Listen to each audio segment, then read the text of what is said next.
2018 with the same title, his first book. Congratulations. Thanks. And I'll pass this one around because the copies didn't arrive in time. David is a professor of sociology at Onondaga Community College, the State University of New York. He's earned his PhD with distinction from the Maxwell School of Citizenship and Public Affairs at Syracuse University. And we usually see his lovely wife, Wakenda, and his little baby, Miles, but they're out having fun today. Please welcome David Van Arsdale.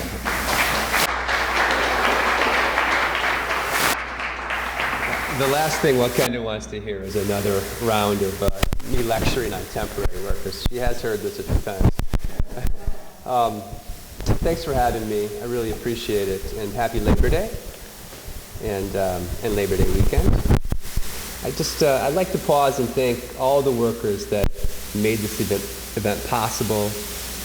Maggie and Monica and Ann Clayson and many other workers whose names unfortunately I don't know that bring out the chairs and take care of us. I did meet David. He helped me with the computer. I know there's a lot of workers that make the Sunday platform possible every Sunday, so thank you to all of them. I'd also like to thank Elaine Gurney, whose writing class I took in the spring, and it was a great. If you haven't taken Elaine's writing class, you should, on personal writing. It's fantastic. But it was in that class that she discovered I had written a book, and that she read parts of it and encouraged me to present here today to you. So thank you, Elaine.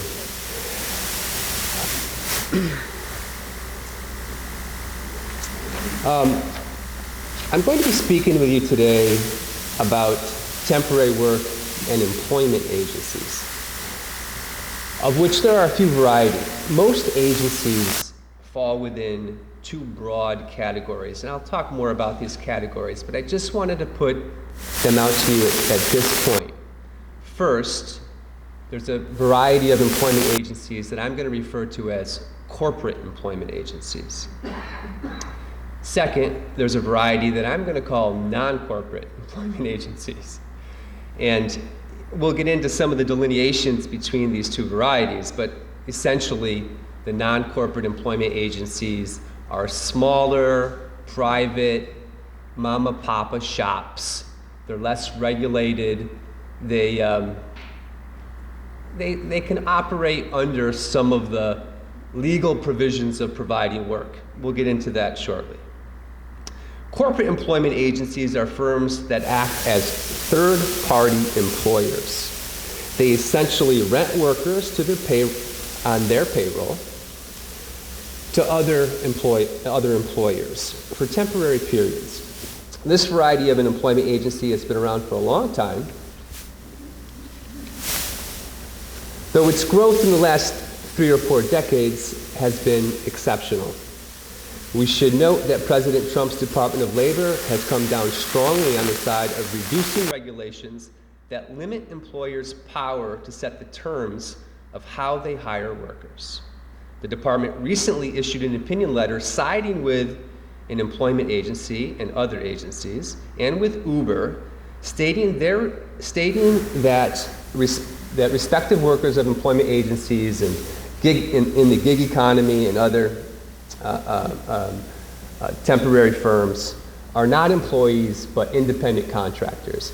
This is a really important delineation because if you're not a legal employee, you don't have the basic rights that are assured to legal employees. For example, minimum wage. For example, overtime pay. For example, the right to organize, form a union, and collectively bargain. Trump's appointees on the NLRB have also effectively reversed an Obama-era ruling that held employment agencies and their clients as joint employers. So this meant, and we were heading in this direction until very recently, that if you were a temporary worker working for, say, a major temporary employment firm, and they sent you on a job with another employer, that it wasn't just the firm, but also the employer of the job site where you were working, that were both your employers, which made you a legal employee. So there was a lot of thinking that this was the start of not thinking of temps as, and Uber drivers and others as independent contractors, but as employees. But we've gone back to seeing them. Our government has gone back to seeing them as independent contractors. Employees are guaranteed. Excuse me, I'm going to skip this page just because of time. At this point, what I'd like to do is define temp work a bit more, walk through what it's like to work temp jobs, and explain the growth of the industry, explore consequences. I want to touch briefly on the history of employment agencies, which I find fascinating. However, we won't have much time to get into that history today. If it comes up in Q&A, perhaps we can go a step further. Okay, so where did this start for me? Why did I want to study temporary workers? How did I get started on this project? Well, in 1998, I had just finished up at St. John's University here in Queens. At the time, at St. John's, I was also working in Bedford-Stuyvesant at Bread and Life Soup Kitchen with a lot of homeless populations. And there, increasingly, the homeless were working a lot of temp jobs. I went to Syracuse University to work on my PhD, and while there, I took a pause and started running a homeless shelter there in Syracuse. And I found the same thing happening, that it wasn't the typical, what most people think of when they think of the homelessness, that a lot of the folks that were coming to the shelter were working, but they were working in stable jobs. And, the kinds of work they were working was through temp agencies. I should also say that in Syracuse, which is a city I know well because I grew up there, it's been hard hit by industrial job loss. And so therefore, there's a lot of unemployed, the shelters are full, there are a lot of homeless, and they really depend on employment agencies for their work. And anyway, when I was running the agency, through the workers, through the men staying at the agency, whom were also workers, many of them, they really encouraged me to dig my heels in on this topic. So I really have them to thank, and I do so, as you'll see in the, if you look at the dedication of the book, I really have them to thank for putting me back on this track.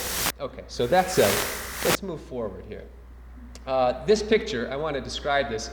My students always complain that I talk too loud. I'm going to try walking away from the mic, and if it's a problem, you just tell me, okay?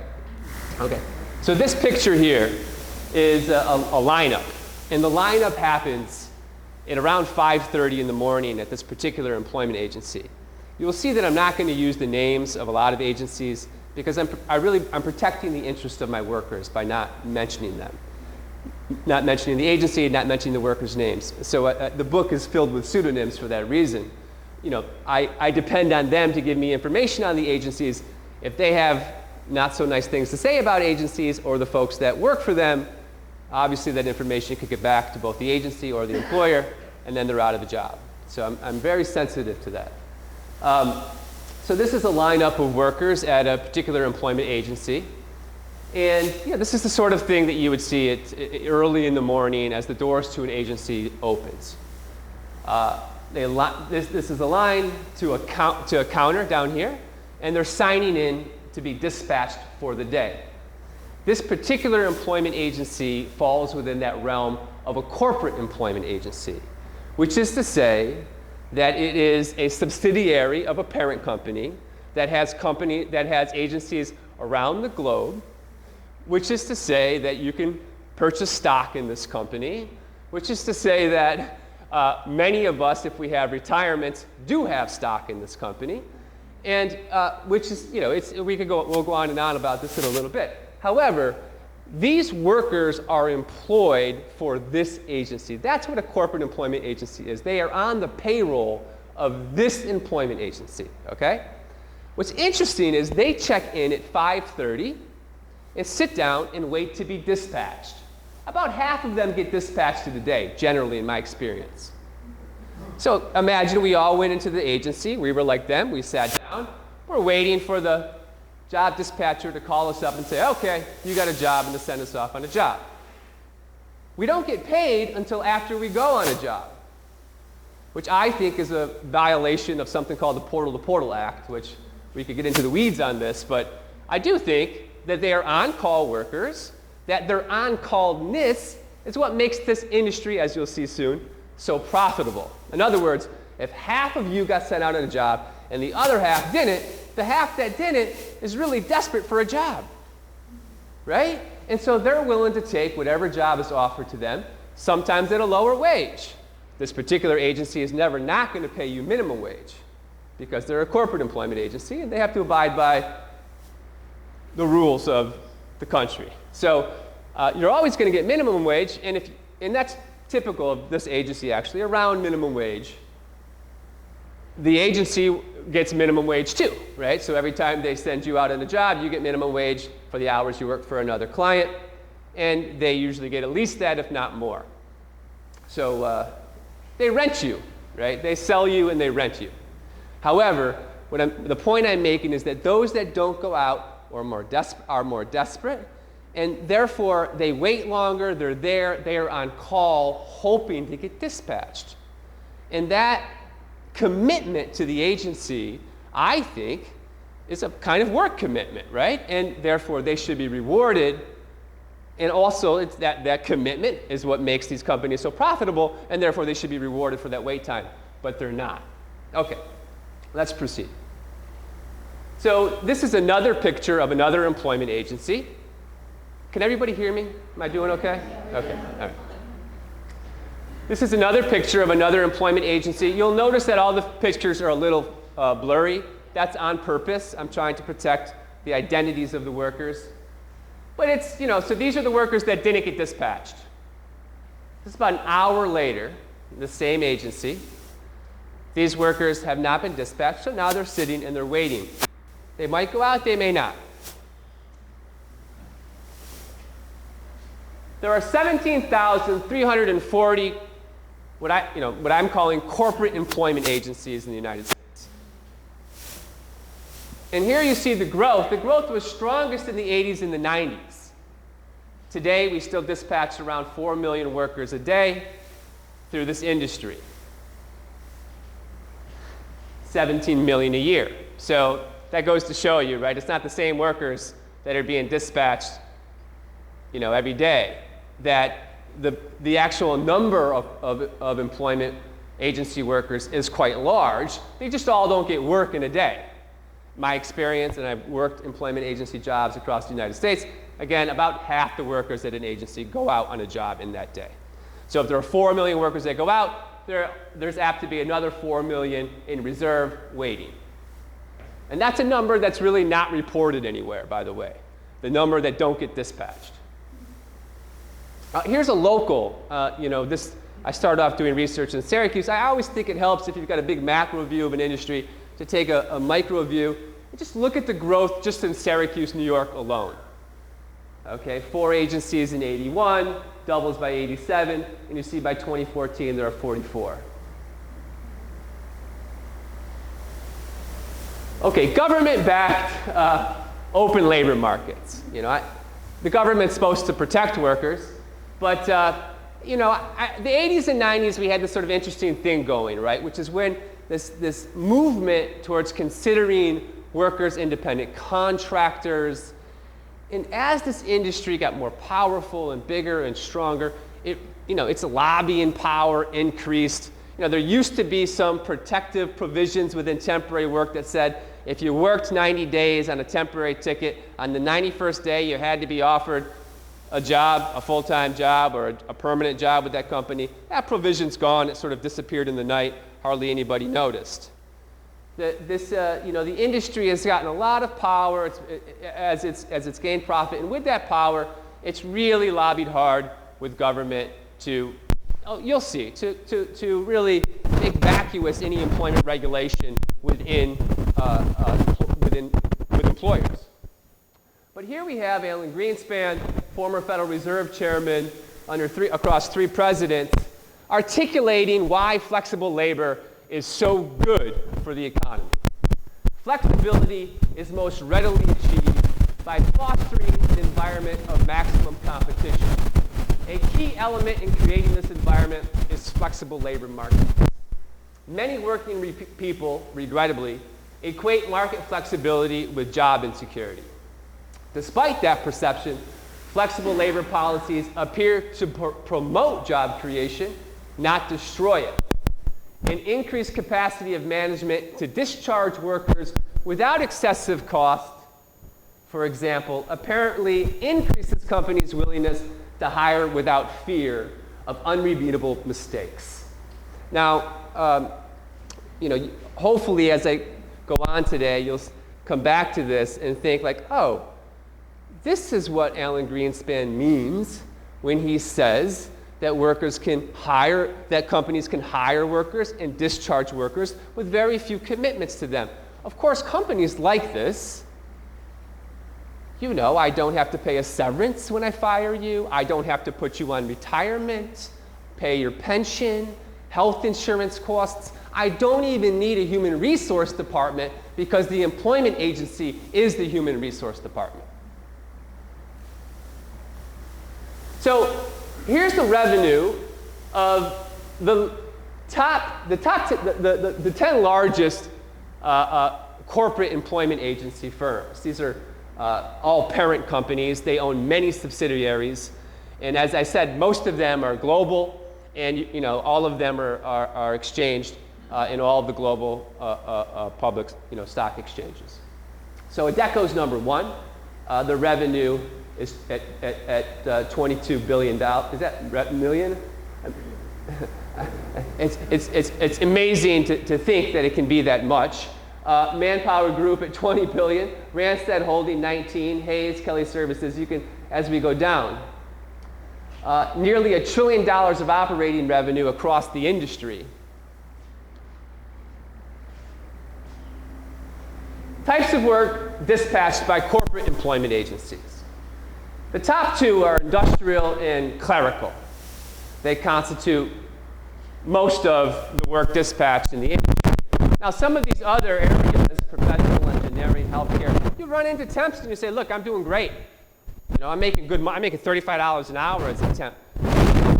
Professional fields at that time.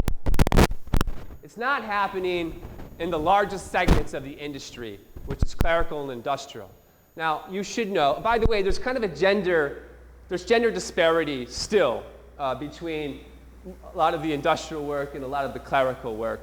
We can get into that. I worked industrial temporary job, the largest, for this research, the largest sector. And there were women that I worked with, but it was dominated mostly by men, this sector of the industry. This source, by the way, is the American Staffing Association. I want to just point that out because there are other independent researchers who say that these numbers for clerical and industrial are actually higher.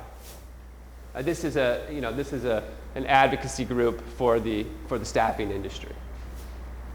Okay, so let's talk about the work and what the work is like to perform. This is a garbage truck, and one of my first jobs as a temporary worker was throwing garbage on the back of a garbage truck. If you've got children, this is a really great learning experience for all kinds of reasons. It's tough work, but you learn a lot about how we treat our garbage, what we throw away, the kinds of ways that we live, huge disparities between what wealthy people throw away and what poor people throw away. All that stuff is very interesting when you throw garbage on the back of a garbage truck. But this company, which started in the Bronx, is now a global, massive garbage company. And they were anti-union right from the get-go.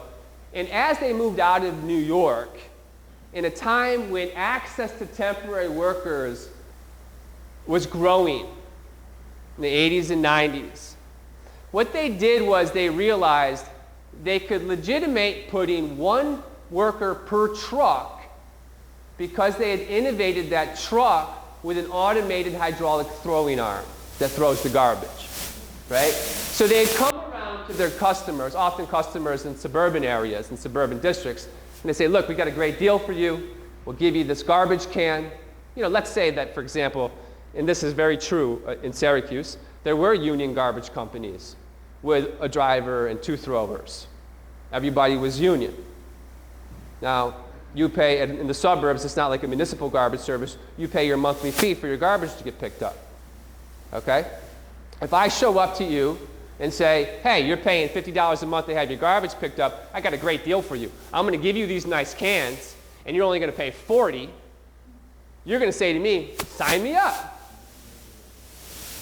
And that's what people did. And as this company went door to door signing people up, they took over because your competitor who might be union can't compete if you've just bought 2/3 of their customer base, right? So they bought massive districts of garbage this way. And what made it possible was putting that one worker per truck who was paid hourly and overtime and all of that, who could, when he needed, hire a temp to throw the garbage. And when you need is often, right, when the people whose garbage you're picking up didn't have enough money to buy the can or couldn't pay for the contract. There was, for example, like if you took over a whole district, you're going to end up picking up garbage for businesses, for trailer parks, for public housing, etc. These people aren't independent. They're not paying independently. They're paying with a contract through their association, and there's no can that fits on the machine, right? So in those cases, you absolutely need a temp to throw garbage. So anyway, this is hard work, and I must have worked on the back of this truck, I don't know, 20, 30 times, and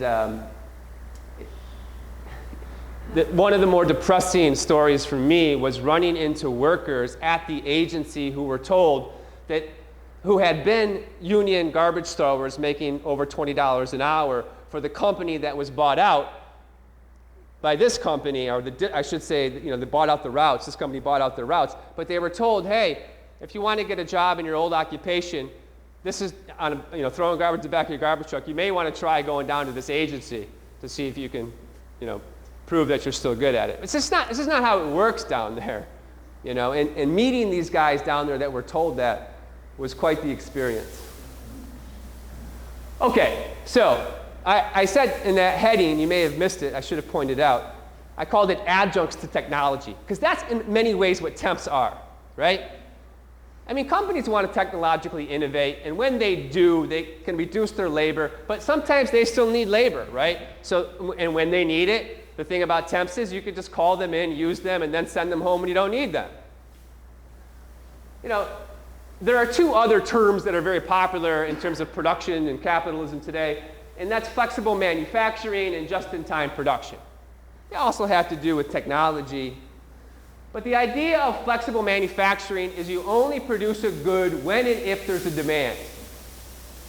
Technology really helps you do this, right? Because you can shut the machines down when there's not a demand, and you can churn them up when there is a demand. And when you churn them up, of course, you need workers. And that's when you can turn to the temp agencies. The other one is just-in-time production. And just-in-time production it's related to flexible manufacturing insofar as oftentimes there are ebbs and flows in what people demand. For example, after Super Size Me, remember that movie, that documentary came out? McDonald's, people stopped, going to McDonald's. And, they really lost a lot of operating revenue and profit. And so then they came out with salads and, tried to become healthier. But this factory, which I worked for, manufactures, potatoes. I mean, they package we clean and prod and, package the potatoes. We don't, they're not being manufactured, of course. They're manufactured in fields in upstate New York. But so we packaged the potatoes here and other vegetables in this plant. And when McDonald's took that hit, everybody got sent home because we were supplying a lot of potatoes to McDonald's for French fries, right? And so, but if there's a huge need around holidays and whatever for more vegetables and more potatoes, you need more people.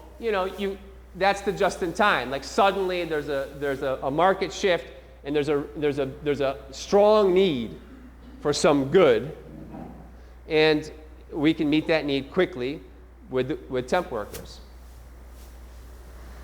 So there's lots of stories I could tell you, but I want to tell you one because I think it's sort of emblematic of the work that was done in this factory. So the potatoes would come in via train, via truck, and in these huge burlap bags, right? And so I would take the burlap bags and have a razor blade, and I'd cut the bag open with the razor blade, and I was standing on a platform, and I would shake the potatoes out into a kind of funnel that would shake them down. The funnel was rattling like this, right? It would shake them down so that they came out one at a time on an assembly line. And there's some quality control on the other side of that funnel, trying to check to make sure that any bad potatoes are taken out, right? Machines poke, prod, and clean them before they go into the bags that we consume at the grocery store. Now, one time, I don't know, I looked away or something happened, I took a good slice out of my hand with that razor blade. And I thought, I probably should say something. Nobody wants blood on their potatoes, right? So I said to the manager, I said, hey, I cut my hand. And he said, oh, no problem. In the bathroom, there's a first aid kit. Thanks. I went to the bathroom, and went to where he told me the first aid kit. And there it was, and I opened it up, and there was nothing in it. Now, I wanted to keep working because, frankly, the research was going well. So I ripped some of my shirt and wrapped it up and went back to work. And I was rewarded for that move. That's the point, right? I was sort of, hey, you're a good worker. Thanks for doing that. Get back to making minimum wage for the next couple of days. That's kind of how it felt, right? Like, it's, anyway, I think that, had I been a real employee, I probably would have taken the day off, right? I probably would have gone and got some stitches, and treated it appropriately, maybe even taken 2 days off. But I wasn't a real employee. I was a temp, and I was sort of thanked for going back to work, and on we went. You're going to tell me when I'm going over time. We're good, yeah, but just start to scream at me when I'm... The money's pretty good. There was a time when Fortune magazine, every year they ranked like the best industries to get into if you want to make a quick buck. And employment agencies, that's consistently been way up there. I mean, you can sort of figure out pretty quickly why, right? So you got, if you, the agency, is earning $10 per worker per hour, you're making $80 on a worker, right? But if you got 100 of those workers, you're making $8,000 on 100 workers in a day, right? At 6 days a week, Monday through Saturday, right now you got $48,000 on your 100 workers. 52 weeks in a year, now you've got 2.5 million. Now this is 100 workers. The average, this is big macro stuff. The agencies tend to vary a lot, but again, there are 17,300 employment agencies. So if there's 4 million workers, a day that work in the industry, that's 230 workers an agency. Now here's the thing, right? Here's the moment that we're in right now, which I'll get to, is that if you can get rid of your overhead, which basically means get rid of paying rent, right? Get rid of the place where you're going to keep the workers and take care of the workers and go online, you just saved yourself a whole lot more money. Now, the going online thing is an interesting moment, really, in so many ways with this work because, for hundreds of years, 400 years, employment agencies have been around. In fact, in the history in the book, I go to show that really the first employment agencies were those that gave us the at-will employment relationship. And it was a really progressive idea. It happened in Paris. We weren't going to be servants because, we were still going to be servants, but we were going to go to this agency, which Théophraste Renédou was commissioned to run by Louis VIII. It was for the poor, and there the poor were going to learn job skills, and masters could go in and choose new servants, and servants could choose new masters, and this was something that Montaigne, in the 1560s, thought would have been a great idea, a real Renaissance notion that servants could choose their own masters, and masters could choose their own servants. And it was. And the workers loved it. The servants loved it. They called it they referred to the facility as the intelligence office because they were gaining intelligence and job skills. That same agency started a paper called La Gazette, which is still Paris's paper. It's still around. It was the first newspaper in the world. What did it do? It listed the job skills of the servants. And newspapers, we call them intelligence, right? Still, it's a synonym for the newspaper intelligence. That history comes out of the fact that this intelligence office, and you'll see the intelligence office stays with us even here in the United States for a long time. Okay, back to the temp industry. You can see here what sales, this is sales and not revenue, right? So it's always smaller than operating revenue, but you can see that it's still a massive number, and this is from the recession, this little dip. It's been increasing steadily, little dip, recession. And I should say this too, that the temporary help industry today is a real indicator of how the economy is doing. You hear it reported, if it's doing well, then the economy is doing well, this sort of thing. It's one of the major indicators. So anyway, you can see the growth here. This is from the U.S. Department of Commerce. Now, work as poverty. Like one of my things is to say, look, back to the homeless guys, can this work take care of workers the way it needs to? Well, as private sector union density took a strong dip, right, from nearly 35% to today, 7%, we noticed that that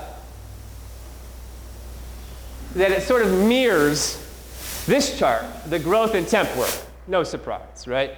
Back to the garbage throwers that lost their union jobs, they now become temps, right? And that's a pretty widespread phenomenon. Back to Alan Greenspan for a second. The thing about becoming a temp is that if you work a few hours in a week, the Bureau of Labor Statistics considers you employed. And you got to think about that when you hear the unemployment number. You have to think that a lot of these people who are called employed, business services is what the Bureau of Labor Statistics, that's how it classifies, where it classifies temp jobs. And you'll notice that, business services, keep your eye on it, because in that industry are these workers, and a lot of them are temporary workers, even though they're considered employed. Okay, so result, right? Flattening wages. You can see temp work's growth starts, its exponential growth starts in the late 70s. Productivity, it's great. Temp work is great for productivity. The adjuncts of technology, call them in when you need them, send them home when you don't. That's great for profit, right? So with that profit, we do more production, we do more innovation, etc. Productivity goes up, but we have flattening wages. This is the great inequality problem that this country is wrestling with right now, right? So here's some other ways to do some comparison. International. Working poverty, right? The blue here. So the United States of America, you see here that we have more people who are working and poor than any of the other industrial countries listed here below. I would think that has a lot to do with the growth of the temporary help industry. Another result, the staffing industry has effectively hollowed out the workplace from employment law, employment regulation. This is another picture that I took. I'm going to work with these guys.